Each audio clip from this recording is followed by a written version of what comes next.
It wasn't just another spy movie. It was the moment the Bond formula clicked into place, where gleaming gadgets met villainous grandeur, razor-edged charm, and a car so cool it redrew the definition of cool. Goldfinger didn't merely succeed, it detonated, turning a suave agent into a global phenomenon. Behind the tuxedo sheen, the production ran on audacious workarounds, tightrope safety, and exacting craft. What read as effortless swagger came from choices made inches from mishap, each one polishing the myth until it flashed like chrome in sunlight. The film's most indelible image glows from a single audacious idea, a woman gleaming head to toe in gold. Whispers insisted the paint could suffocate, turning glamour into a hazard. Reality was more disciplined and more human. The team capped time in makeup, kept medical oversight close, and left a discreet unpainted patch to manage heat and nerves. Discomfort was real, danger was controlled. That one painstaking tableau fused itself to pop memory because the illusion was so convincing, the myth so sticky. Even the genteel moments hid their own battles. The golf showdown glides with dry elegance, Bond bending etiquette into strategy and winning without a shot fired. Off-camera, repetition and precision tested patience. The director chased continuity down to a wrist angle and the exact roll of a putt, take after take, until the scene breathed authenticity. Ironically, the grind bred affection. What felt like drudgery on set seeded true fondness for the game. Wit carries the day on screen, persistence makes that wit look effortless. The car that became a franchise emblem nearly missed its cue. That sleek silver machine feels inevitable now, as if minted for a title card, but the partnership needed persuasion. The manufacturer hesitated, unsure a stylish thriller justified lending a showroom jewel.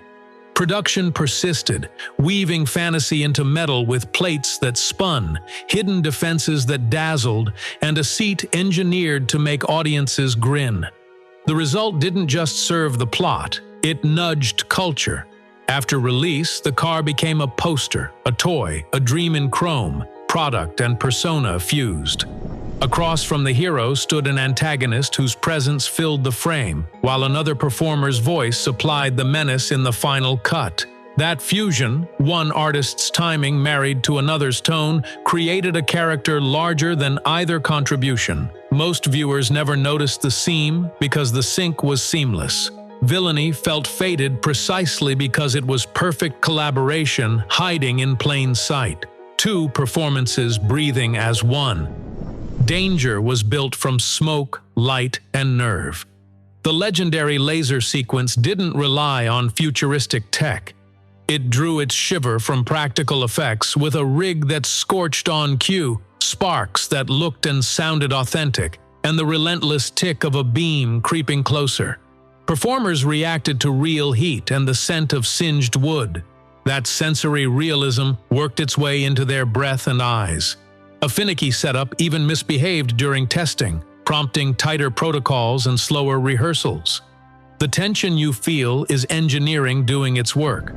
Strength here wasn't decorative flourish, it was practiced skill. One lead arrived with martial arts training and the choreography honored it. Leverage over brute force, timing over flail. Throws landed clean, counters felt drilled, not ornamental. Capability became character, and audiences felt the difference even if they never named it. Chemistry on screen sparkled brightest when tempered by resistance. Strong personalities with distinct rhythms rubbed together just enough to strike flint. Jokes picked up sharper edges. Looks lingered longer than politeness allows. The tension sharpened dialogue and made scenes crackle with life. That steel-on-steel quality still hums in the frame decades later. The grandeur of the villain's vault was as much audacity as design. Access to the real fortress wasn't on the table, so the art department built a dream of one instead. Geometry and steel illusions, depth conjured by light and shadow, texture chosen to whisper restricted. The set looked so convincing that people who should have known better blinked and wondered how the production had gotten so close. Officials raised questions because persuasion at this scale can feel like access. Cinema's trick worked. The invented picture felt truer than truth. When the film looked skyward, real pilots answered. The aerials leaned on hands and eyes trained to thread risk. A barrel roll that skimmed a line, a blistering pass held steady through turbulence. Those moments gave the sky a pulse. Audiences sensed the difference. The frame carried weight and wind, a hum of danger under the spectacle.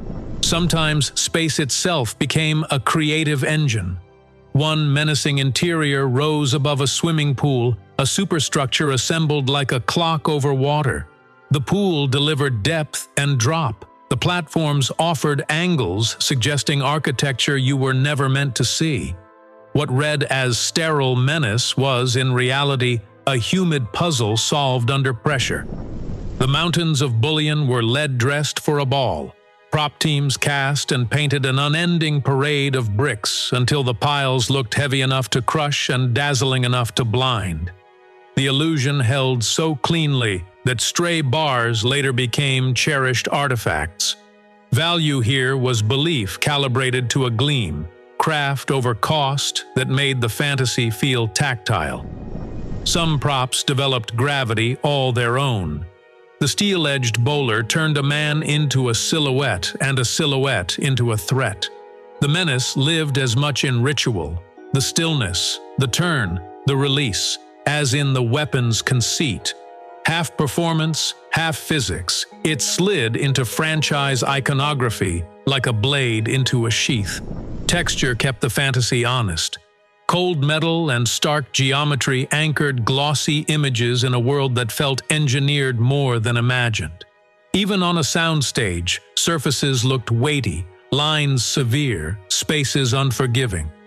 That balance let the story swell to operatic scale without losing the tactile sense that beneath spectacle there was steel you could touch.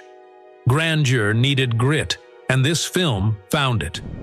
The soundtrack arrived with brass and bravado, and human cost in the booth. The title theme needed a final note that could carve itself into memory and hang there, unbothered by time. The singer pushed breath and pressure to the edge, flirting with lightheadedness to land the take. Those pragmatic choices didn't dim the myth, they preserved the poise that made it sustainable. History inevitably rattled the fantasy.